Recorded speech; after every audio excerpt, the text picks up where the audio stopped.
Алданған арман.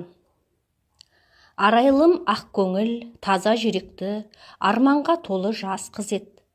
Ол бір күні әлеуметтік желі арқылы Данияр есімді жігітпен танысады. Жігіт алғашқы күннен ақ Арайлымды ерекше ықыласпен қарсы алып, күнде жылы сөздер жазып, гүл сыйлап, кездесуге шақырып, жүрегін жаулай бастайды.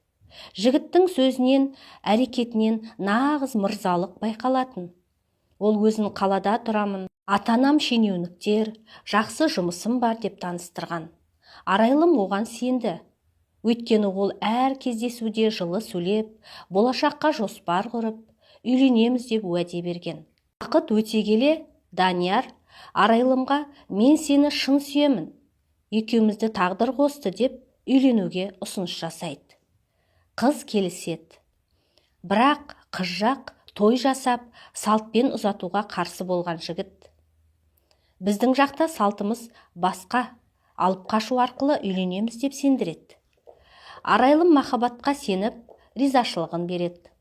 Осылайша Данияр қызды алып қашады. Алайда қаладағы әдемі өмірдің орнына Арайлымды шалғай ауылға алып келеді. Үйі ескі, қарапайым, ата-анасы зейнеткер, кедей тұрмыс кешіп жатыр. Бұл көрініс Арайлым үшін ауыр соққы болады. Жігіттің айтып жүргендерінің бәрі өтірік болып шығады. Бірақ ол Даниярды шын сүйген үшін бәріне шыдаймын, тек бірге болайық деп өз-өзін жұбатады. Алғашқы күндері үйге сәл жылулық сезілгенімен, көп ұзамай бәрі өзгерді. Данияр күн ұзақ достарымен жүреді, түнде ішіп келеді. Үйге келсе ата-анасымен немесе әпкелерімен ұрысып мазаны алады. Арайлымға мүлде көңіл бөлмейді.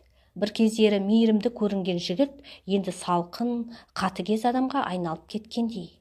Екеуі бір үйде тұрса да, бір-біріне бөтен адамдар сияқты болып кетеді. Күндердің күнде Арайлым аяғы ауыр екенін біледі. Бұл жаңалықты естігенде Данияр бейтарап күйде қалады. Қуанып, қамқорлық танытпайды.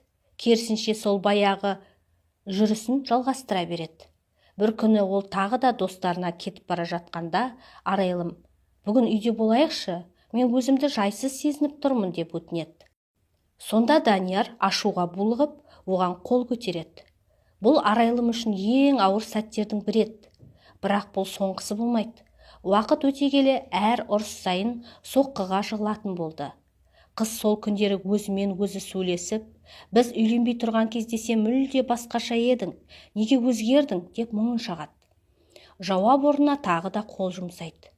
Көп ұзамай Арайлым шошынып, ауыр күйде ауруханаға түседі. Сөйтіп дүниеге бір қыз әкеледі. Сол сәтте ата-анасы келіп, қыздарының көгерген беті мен шаршаған түрін көріп, ашуға булығады. Анасы оны дереу алып кетеді. Арайлым ата-анасының қолына көшіп кетіп, ажырасуға шешім қабылдайды. Данияр баласын да, бұрынғы жарын да іздемейді. Бәрін тастап, өз өмірін жалғастыра береді. Ал Арайлым барлық ауыртпалыққа қарамастан, сәби үшін өмір сүріп, өз бетінше жаңа өмір бастайды. Бұл оқиға шынайы өмірдің ащы шындығы. Жалған уәде мен өтірікке құрылған махаббаттың түбі өкініш. Ал шынайы махаббат сенім мен қамқорлыққа негізделуі керек.